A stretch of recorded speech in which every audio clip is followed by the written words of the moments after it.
Good afternoon, everyone. Today we are going to discuss about our first lesson. Attitude is altitude. Okay. Personality development. So personality development అంటే ఏంటంటే మన క్యారెక్టర్ని emphasize చేయడం. అంటే attitude is attitude. Attitude అంటే behaviour. Okay, your way of thinking. మీకు క్లియర్గా చెప్పాలంటే వే ఆఫ్ థింకింగ్. సో మనం ఎలా అయితే ఆలోచిస్తామో so you will reach your goal. Attitude is attitude. So attitude అంటే your way of thinking. So లేదా బిహేవియర్. సో ఇది యాటిట్యూడ్ అన్నాం. యాటిట్యూడ్ అంటే హై పాయింట్ లేదా ర్యాంక్ అంటాం. హై పాయింట్ అన్నమాట. అంటే నీ క్యారెక్టర్ అనేది నువ్వు ఏమవుతావో అని డిసైడ్ చేస్తుంది. ఓకే, సో ఈ లెసన్లో మనం మెయిన్గా డిస్కస్ చేసుకునేది నిక్ విజిసిక్ గురించి. నిక్ అని రాస్తాను. ఓకే, నిక్ అనమాట. సో ఈ పర్సన్ గురించి మనం ఎందుకు డిస్కస్ చేసుకుంటున్నామంటే నార్మల్గా మనం నార్మల్ పర్సన్ అంటే అన్ని ఆర్మ్స్ అండ్ లెగ్స్ ఉన్నవాళ్ళు అచీవ్ చేయడం అనేది అది పెద్ద రొటీనే, స్పెషల్ ఏం కాదు, నార్మల్గా ఉన్న మనిషి. సో నిక్ ఏంటంటే డిఫరెంట్ అనమాట. కొంచెం డిజేబుల్ పర్సన్ అంటే ఆల్మోస్ట్ 90%, 90 అబోవ్ ఇంకా చెప్పాలంటే 90% disable person. So without arms and legs. Okay, so ఈ పర్సన్ అచీవ్ చేసిన గోల్స్ గురించి మనం డిస్కస్ చేసుకుంటాం ఈ లెసన్. ఓకే, సో ఇక్కడ మెయిన్గా ఏంటంటే ఒక్కసారి ఇమాజిన్ చేసుకోండి, ఎప్పుడైనా మనం మార్నింగ్ లేచినప్పుడు మనం ఇలాగా హ్యాండ్స్ స్ట్రెచ్ చేయడం, అంటే హ్యాండ్స్ ఇలాగా ఒకసారిగా బద్ధకంగా ఇలా అంటాం కదా, లేచిన వెంటనే ఇలా హ్యాండ్స్ చేయడం, లేదంటే ఇలా అదే ఫేస్ మీద చేయి పెట్టి ఇలా రుద్దుకోవడం, కళ్ళు ఇలా నలుపుకోవడం అన్నీ చేసుకుంటాం. సో అది నార్మల్ పర్సన్స్ చేసేది. సో ఇప్పుడు డిజేబుల్ పర్సన్ ఉన్నాడు వితౌట్ ఆర్మ్స్ అండ్ లెగ్స్.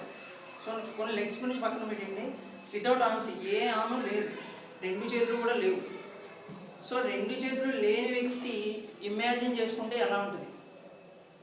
మనం అంటే నార్మల్గా మార్నింగ్ లేచిన వెంటనే ఇలాగ ఫేస్ లేచిన వెంటనే ఇలా అనుకోవడం, ఇలా చూసుకోవడం, ఎవరి ఇంట్రెస్ట్ వాళ్ళని. ఓకేనా? సో కళ్ళు అనుకోవడం అలా చేసుకుంటాం. బట్ ఇలాంటి పర్సన్స్ కావాలి, వాళ్ళ చేయలేదు. సో అదొకటి. సో ఎవరినైనా గ్రీట్ చేయడం అంటే ఎవరినైనా విష్ చేయాలన్నా ఇలాంటి వాళ్ళు విష్ చేయలేరు.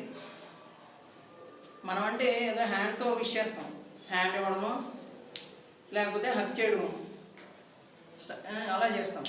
సో ఇలాంటి పర్సన్స్ ఎవరినైనా విష్ చేయాలంటే ఓన్లీ నోటితోనే విష్ చేయగలరు. So they can't physical affection. So ఫిజికల్గా వెళ్ళేమి అంటే విత్ హ్యాండ్స్తో ఏం చేయలేరు. ఓకే, సో ఇప్పుడు నిక్ గురించి మాట్లాడదాం. సో ఈ నిక్ గురించే కదా. సో ఏమవుతుందంటే when was he born? Nick Vujicic 1982లో నిక్ విజిసిక్ ఎక్కడ పుట్టాడు? నిక్ విజిసిక్ 1982లో. సరే, సో నిక్ విజిసిక్ లాంటి వాళ్ళు చెప్తాను. ఇలాంటి వాళ్ళు మనకి చాలామంది పర్సన్స్ ఉన్నారు అచీవ్ చేసిన వాళ్ళు, గోల్స్ అచీవ్ చేసిన వాళ్ళు. స్టీఫెన్ హాకింగ్ కాకుండా ఎవరైనా ఉన్నారా? ఇంకా స్టీఫెన్ హాకింగ్, ఇలాంటి వాళ్ళే మనం డిజేబుల్ పర్సన్స్ వస్తాం. స్టీఫెన్ హాకింగ్ అయితే ఉన్నా లేనట్టే. సో అన్ని ఆర్మ్స్, అన్ని ఆర్గన్స్ అన్నీ ఉన్నాయి. సో అన్నీ ఉన్నా లేనట్టే. ఒక వీల్ చైర్లో మనం ఏంటంటే స్నానం చేసిన తర్వాత ఒక టవల్ ఆరేస్తాం చూసారా, మీకు క్లియర్గా చెప్పాలంటే. సో ఆ టవల్ టైప్ ఒక టవల్ ఆరేస్తాం కదా, ఒక చైర్ మీద కానీ ఒక తీగ మీద కానీ వేస్తాం. సో స్టీఫెన్ హాకింగ్ ఆ టైప్ అనమాట. ఇంకా ఉన్నా లేనట్టే అనేది ఒక డిసీజ్ అనేది మొత్తం బాడీ మొత్తం స్ప్రెడ్ అయిపోయింది. స్ప్రెడ్ అయితే ఆయనకి ఇక్కడ వరకే పనిచేస్తుంది, మొత్తం ఓన్లీ బ్రెయినే పనిచేస్తుంది. మొత్తం బ్రెయిన్ పనిచేస్తే ఇదంతా వీల్ చైర్లో ఉంటుంది. సో బ్రెయిన్ నుంచి ఆయన ఏం చెప్పాలనుకున్నా మాట్లాడలేడు కూడా. సో ఆయనకు ఒక సిస్టమ్ కనెక్ట్ చేసేవారు. సో ఏదైనా మనం మాట్లాడింది ఆయన రికగ్నైజ్ చేసి బ్రెయిన్ పనిచేస్తుంది కాబట్టి సో దాని ద్వారా ఆన్సర్ చెప్పారు. సో స్టీఫెన్ హాకింగ్ అనమాట. సో అలాంటి వ్యక్తే, కాకపోతే వితౌట్ ఆర్మ్స్ అండ్ లెగ్స్ లేని వ్యక్తే నిక్. 1982లో ఎక్కడ పుట్టాడు? Melbourne, Australia. Right. So Melbourne, ఆస్ట్రేలియాలో నిక్ వూజిసిక్ అనేది పుట్టాడు. సో ఈయన పుట్టడమే, వీళ్ళ మదర్ ఏమైందంటే చూసిన వెంటనే వాడిని నా దగ్గరికి తీసుకురావద్దు, వాళ్ళ ఫాదర్తో అంటే వాళ్ళ హస్బెండ్తో. సో వాడిని నా నుంచి దూరంగా తీసుకెళ్ళిపోండి అని చెప్పింది. సో ఎందుకంటే చూసిన వెంటనే ఇంకా ఆవిడ ఏం చెప్పాలో తెలియలేదు, ఎక్స్ప్రెస్ చేయలేదు. ఇంకా అలాంటి పర్సన్స్ పుట్టారనుకోండి, అలాంటి వాళ్ళని చూడలేం వెంటనే. సో కొంచెం ఎదిగిన తర్వాత చూడడం వేరు. సో పుట్టిన వెంటనే చూడలేక ఏమిటంటే టేక్ హిమ్ ఫ్రమ్, నా నుంచి దూరంగా తీసుకెళ్ళిపోమని చెప్తుంది. సో తీసుకెళ్ళిపోమన్నప్పుడు వాళ్ళ మదరు ఎప్పుడు పెద్దగా చిన్నప్పుడు ఏంటంటే సో వాడి డిజబిలిటీ చూసి ఇలాంటి వాడు నాకు పుట్టాడని చెప్పి సో ఫస్ట్ ఏమైందంటే దగ్గరికి రానివ్వలేదు. సో వాళ్ళ ఫాదరు దగ్గరికి తీసుకుని సో తనకి ఏం నీడ్ అవుతాయో, ఏం అవసరం ఉంటుందో సో అవన్నీ చిన్నప్పుడు అనమాట. సో అవన్నీ ఏర్పాటు చేశాడు.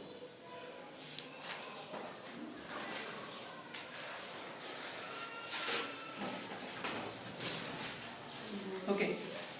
So I was deeply depressed when I was 8 years old. He said, I went to my mom and crying. I told her I wanted to kill myself. So ఏం చెప్పాడంటే 8 years ఉన్నప్పుడు so నిక్కు త్వరగా స్కూల్లో ఏం join అవ్వలేదు, చాలా time పట్టింది. So మీకు ఆల్రెడీ చెప్పాను.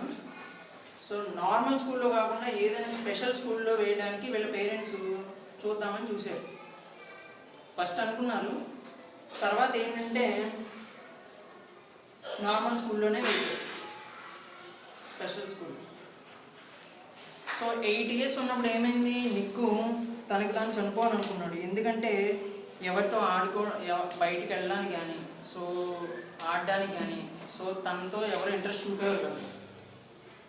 సో ఎందుకంటే డిజబుల్ పర్సన్ కాబట్టి ఆర్మ్స్ అండ్ లెగ్స్ లేవు. సో ఆర్మ్స్ అండ్ లెగ్స్ లేవు కానీ ఒక చిన్న లెఫ్ట్ సైడ్ హిప్కి కొంచెం కిందన ఒక ఫూట్ ఉంది. ఆ ఫూట్ కూడా మనకి అరికాళ్ళు అంటాం కదా, సో అంత సైజులో ఉంది. ఆ ఫూట్ కూడా సరిగ్గా ప్రాపర్గా లేదు. మనం దేంతో కొంచెం ఉంటుందని చికెన్ డ్రమ్ స్టిక్ అంటాం. ఓకే, ఒక చికెన్ డ్రమ్ స్టిక్ ఎలా అయితే ఉంటుందో ఆ సైజులో ఉంది. సో అందుకే చికెన్ డ్రమ్ స్టిక్ అంటాం. సో నిక్కు 8 years ఉన్నప్పుడు సూసైడ్ చేసుకోవడానికి డిసైడ్ చేసుకున్నాడు. సో అప్పుడు వాళ్ళ ఫాదరు ఏమన్నారంటే, నాకు నేను ఎవరితోనా సరదాగా బయటికి వెళ్దామన్నా ఆడుకుందామన్నా సో ఏం చేయలేకే సూసైడ్ చేసుకున్నాడు. సో ఏమైంది, తర్వాత వాళ్ళ ఫాదరు ఎంకరేజ్ చేశాడు. ఎంకరేజ్ చేస్తే మెల్లిమెల్లిగా బ్రష్ చేయడం, తనకు తనే తల దూకోవడం ఫస్ట్ అవి నేర్చుకున్నాడు. నేర్చుకున్న తర్వాత కొంత టైంలో ఏమైందంటే ఒక న్యూస్ ఆర్టికల్ చదివాడు.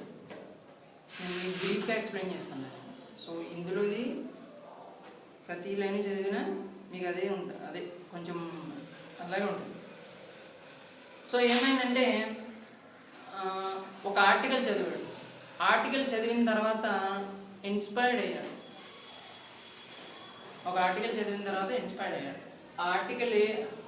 ఆర్టికల్లో రాసిన వాళ్ళు కూడా ఎవరంటే డిజబుల్ పర్సనే. సో తనలాంటి పర్సనే రాశారు. సో మనం కూడా సర్వైవ్ అవ్వచ్చు, అంటే బ్రతకడానికి ఛాన్స్ ఉంది.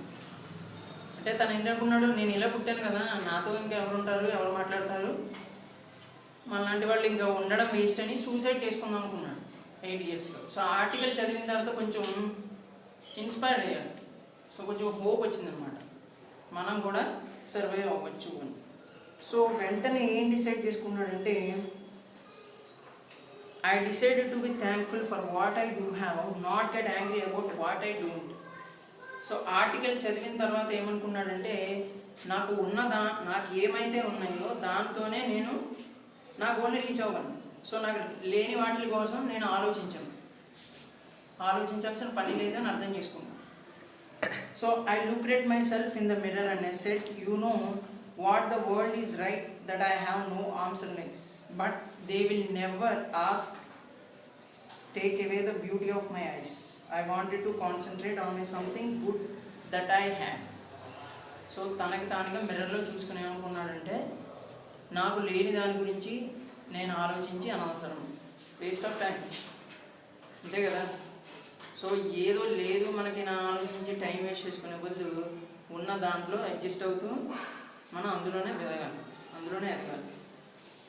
ఓకే. సో ఇప్పుడు చూడండి, మీకు ఐఫోన్ తెలుసు కదా, Apple phones. So Apple phones కోసం అంటే రీసెంట్గా జరిగిన ఇన్సిడెంట్స్ అనమాట. జస్ట్ రీసెంట్గా యాపిల్ లాస్ట్ మంత్ అనుకుంటా అక్టోబర్లోని ఒక ఈవెంట్ లాంచ్ చేసింది. వాళ్ళ కొత్త మొబైల్స్ రిలీజ్ చేశారనమాట. కొత్త ఫోన్స్ రిలీజ్ చేస్తారు కదా, డిఫరెంట్ మోడల్స్ రిలీజ్ చేస్తే ఐఫోన్స్ అనేటివి మనం కొనలేమంటే అవి మోస్ట్ ఎక్స్పెన్సివ్ అనమాట, కొంచెం కాస్ట్ ఎక్కువ ఉంటాయి మిగిలిన మొబైల్స్తో పోలిస్తే. ఎందుకంటే వాళ్ళు అది అంత సెపరేట్గా ఉంటుంది, R&D అంతా, అంటే రీసెర్చ్ అండ్ డెవలప్మెంట్. సో ఎందుకంటే వాళ్ళు ఒక ప్యాటర్న్ని అలవాటు చేశారు జనానికి. ప్యాటర్న్ ఏంటంటే, ఫస్ట్ నుంచి వాళ్ళు ఒక లెవెల్లో ప్రైజెస్ కానీ స్పెసిఫికేషన్స్ కానీ ఒక దానిలో మెయింటైన్ చేస్తూ వచ్చారు. సో రావడంతో ఏమైందంటే దానికి అలవాటు పడిపోయారు కొంతమంది. సో మనలాంటి వాళ్ళు అది ఎఫర్ట్ చేయలేం, అంటే మనం దాన్ని ఖరీదు చేయలేం. సో చాలా టైం పడుతుంది. సో ఓకే, దాని గురించి పక్కన పెడితే ఏమైందంటే, ఇప్పుడు ఎందుకు చెప్పానంటే నీకు ఈ ఎగ్జాంపుల్, ఒక అతను ఏం చేశాడంటే, చైనాలోని ఈ ఇన్సిడెంట్ చైనాలో జరిగిందనమాట. చైనాలో ఏమైందంటే, నాకు ఐఫోన్ కావాలని చెప్పి ఉన్న దాన్ని, అంటే వాడి ఒంట్లో పార్ట్స్ని, కిడ్నీని అమ్ముకున్నాడు అనమాట. సో అమ్మితే ఏమైందంటే, సింగిల్ కిడ్నీతో ఉండడం చాలా కష్టం, సర్వే అవ్వలేదు, బతకలేం మనం. దానికి డయాలసిస్ చేయాలి, ఎవ్రీడే చేయించుకోవాలి. సో ఏమైందంటే కొన్ని రోజులు బాగానే ఉన్నాడు, సింగిల్ కిడ్నీతో బాగానే ఉన్నాడు. సో మనం సో ఏం తాగినా ఏం తిన్నా సో అవే ప్యూరిఫై చేస్తాయి, చేస్తాయి కదా. ఏమైందంటే కిడ్నీ అమ్మేసుకున్నాడు. తర్వాత బాగానే ఉంది, అంతా కొనేసుకున్నాడు, కొన్ని రోజులు బాగానే ఉంది. తర్వాత ఏం చేశాడంటే మంచం మీద ఉన్నాడు, డైలీ హాస్పిటల్లో ఉన్నాడు. ఓకేనా. సో లేని దానికోసం ఆతులు పడ్డామనుకో ఇంకా ఏముండదు. ఇంకా అలాంటి వాళ్ళు ఇంకా వాడు డయాలసిస్ చేయించుకోండి, లేకపోతే ఏదో ఒక రోజు అయిపోతాడు. ఓకే. సో అప్పుడు నీకేమనుకున్నాడంటే, సో మనకి ఉన్న దాన్నే మనం యూజ్ చేసుకోవాలని చెప్పి ట్రైనింగ్ తీసుకున్నాడు. తనకి ఫస్ట్ డ్రాయింగ్ వేయడం నేర్చుకున్నాడు. తనకున్న ఫుడ్తోనే డ్రాయింగ్ ఒకటి, బోర్డు మీద రాయడం ఒకటి, మీరు టెక్స్ట్ బుక్లో పిక్చర్స్ చూస్తే తెలుస్తాయి, రాయడం ఒకటి, డ్రాయింగ్ ఒకటి. So what ever it means చాలా వరకు అన్నీ నేర్చుకున్నాడు. సో తనకి సర్ఫింగ్ నేర్చుకోవాలని చాలా ఇంట్రెస్ట్, సర్ఫింగ్ కూడా నేర్చుకోవాలి. సో సర్ఫింగ్ నేర్చుకోవాలని ఎవరిని ట్రైనర్గా తీసుకున్నాడంటే Bethany Hamilton. So Bethany Hamilton దగ్గరికి వెళ్ళాడు. Nick began traveling the world in 2008. He went to Hawaii and met surfing master Bethany Hamilton, who had her arm bitten off by a shark when she was 12. So తన 12 years ఏజ్లో ఉన్నప్పుడు Bethany Hamilton అనేది తను కూడా swimmer, surfing చేస్తారు బాగా. So తన దగ్గర నేర్చుకోవడానికి సో నిక్ వూజిసిక్ తనలాంటి డిజేబుల్ పర్సనే. ఎందుకంటే 12 ఇయర్స్ టైంలో సర్ఫింగ్ చేస్తున్నప్పుడు అదే సీలో బై మిస్టేక్గా సో తన ఆర్మ్ని ఏమైంది, షార్క్ బైట్ చేసింది. ఓకే, సో తనకి ఒక ఆమె ఉంది, ఇంకో ఆమె లేదు. సో ఒక ఆమె కూడా తన ప్రొఫెషన్ సర్ఫింగ్ అనేది మానేయలేదు, బెథనీ హామిల్టన్ కంటిన్యూ చేసింది. సో దాన్ని ఇన్స్పైర్గా తీసుకుని సో నిక్ తన దగ్గర నేర్చుకోవడానికి వెళ్ళాడు. ఓకే, సో ఇలా తర్వాత నేర్చుకున్న తర్వాత ఏం చేశాడంటే నిక్ ఎప్పుడు పాజిటివ్ మైండెడ్గా ఉండేవాడు. ఎప్పుడైతే ఒక ఆర్టికల్ చదివాడు న్యూస్ మ్యాగజైన్లో, సో పాజిటివ్ మైండెడ్గా ఉండేవాడు. తనలాంటి వాడిని మీట్ అవ్వడం, వరల్డ్ మొత్తం తిరిగాడు. తనలాంటి పర్సన్స్ని ఎంతమంది, చాలా మెంబర్స్, ఒక 10 lakhs పీపుల్ని మీట్ అయ్యాడు. సో అలాంటి పర్సన్స్ని, డిజబుల్ పర్సన్స్ని, ఒకరికి కాల్ లేక ఒకరికి చేయలేక, సో అలాంటి పర్సన్స్ని ఆల్మోస్ట్ 10 lakhs అలాంటి అంతమంది పీపుల్ని మీట్ అయ్యాడు.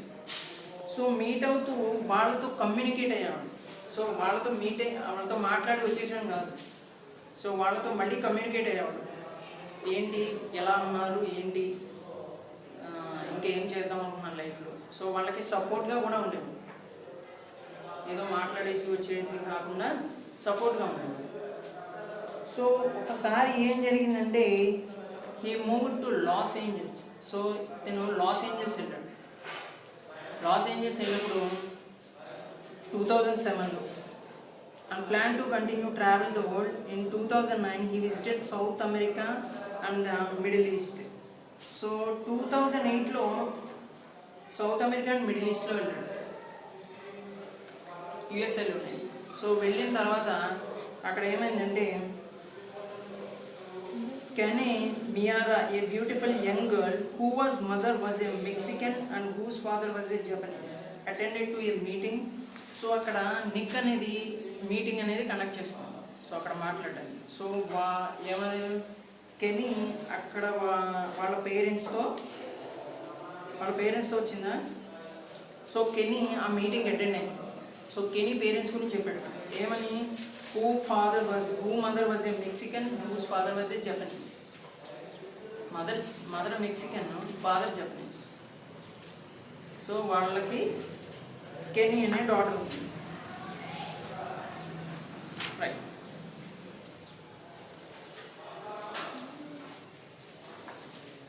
సో ఏమైందంటే at the time they were in touch with each other to share their ideas on giving hope to needy and they became close friends. So Nick మాట్లాడే speech గురించి తను బాగా interest చూపించి సో నిక్తో వర్క్ చేయాలని అనుకుంది. So అలాంటి disable పర్సన్స్కి work చేయాలని అనుకుంది. సో ఏమైందంటే తను నిక్తో మాట్లాడడం, సో బాగా క్లోజ్ ఫ్రెండ్స్ అయ్యారు. So they wanted to marry. So finally they fell in love and they engagement happen in August 2011.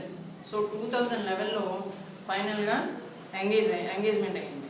Nick put an engagement ring on Kenny's finger with his mouth and they said the beautiful words every girl wants to hear come out from her man's mouth, baby I love you.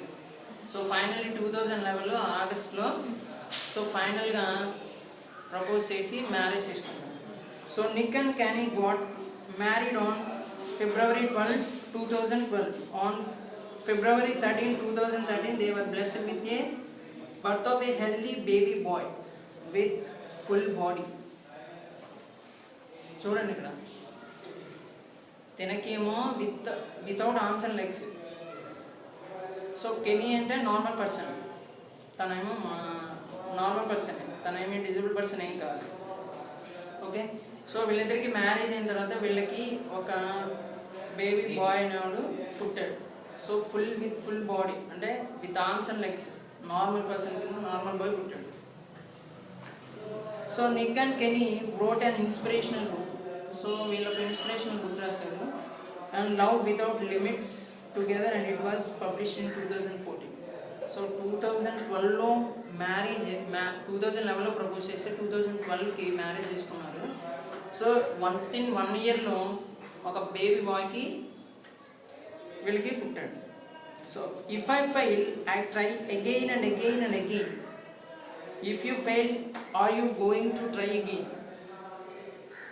ఇందులో ఏమన్నాడంటే కొంచెం వాళ్ళిద్దరూ రాసిన inspiration బుక్లో నిక్కు చెప్పి నిక్కుని and కెనీ ఇద్దరూ రాసిందన్నమాట. ఏం రాశారంటే ఇఫ్ ఐ ఫెయిల్, నేను ఫెయిల్ అయ్యాను, I try again and again, నేను మళ్ళీ ప్రయత్నిస్తున్నాను.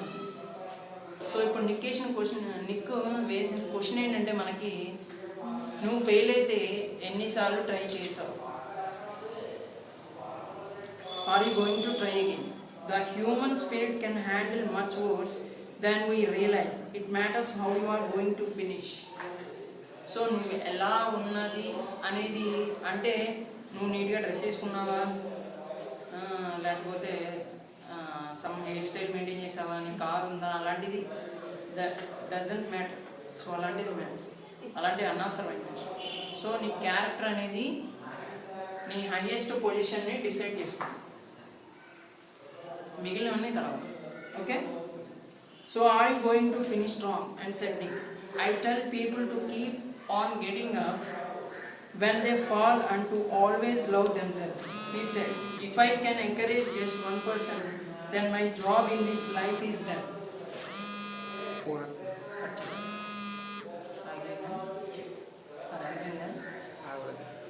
ఓకే. సో నీకు ఫైనల్గా ఏం చెప్పాడంటే, సో నేను స్పీచ్ ఇచ్చిన మీటింగ్స్లో కానీ, నేను మీట్ అయిన పర్సన్స్లో కానీ ఎవరైనా నన్ను చూసి ఒక్కరైనా ఇన్స్పైర్ అయ్యి చేంజ్ అయితే, so my job is done. నేను పుట్టినందుకు ఒక అర్థం ఉంటుంది. Okay. Finally this is your lesson. Attitude is attitude.